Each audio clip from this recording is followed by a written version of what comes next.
আগেও বছর খানেক এক একটা হয়েছে এবং এগুলির কোনো ইয়ে নেই, কিভাবে হলো এই রহস্য উন্মোচন এখনো হয়। আমিও সত্যি চিন্তিত এই বিষয়টা নিয়ে। আমি অলরেডি আধিকারিকদের বলেছি যে বিষয়টা বুঝতে হবে। অনেকে বলছে কি ইসির থেকে হচ্ছে, এরকম বিভিন্ন সময়ে বিভিন্ন খবর আসছে। খুব সম্ভব আমি আজকেও সেখানে যেতে পারি। আমি যাওয়ার পথে আমার দিল্লি যেতে হবে আজকে। আমি প্ল্যান করেছি এখান থেকে একবার হয়ে যাব আমি। এবং আমার কাছে অ্যাবাউট 90% ঝলসে গেছে, 90%।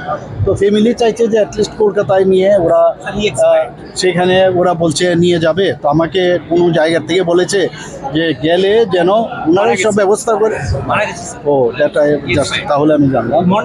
ও আমাকে বলেছে, তো আমি বলার পর আমি বলেছিলাম যে ব্যবস্থা যাতে, কিন্তু 90% তো আপনারা নিজেরাই বুঝেন কি অবস্থা।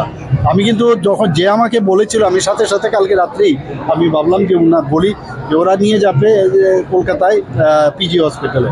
তো আমি বলেছি ওনাদের যে ইচ্ছেটা ছিল যে গিয়ে যেন সাথে সাথে মানে ট্রিটমেন্টটা যেন সুবিধা হয়। তো আমি সেইভাবে আধিকারিককে বলেছিলাম, ওনারাও কন্ট্যাক্ট করেছেন। অত্যন্ত মানে খুবই খারাপ লাগছে শুনে। পুলিশের পক্ষ থেকে কোনো রিপোর্ট এসেছে মানে কেন এগুলো তো এখন তো দেখতে হবে। আমিও নিজে sad news, very sad news.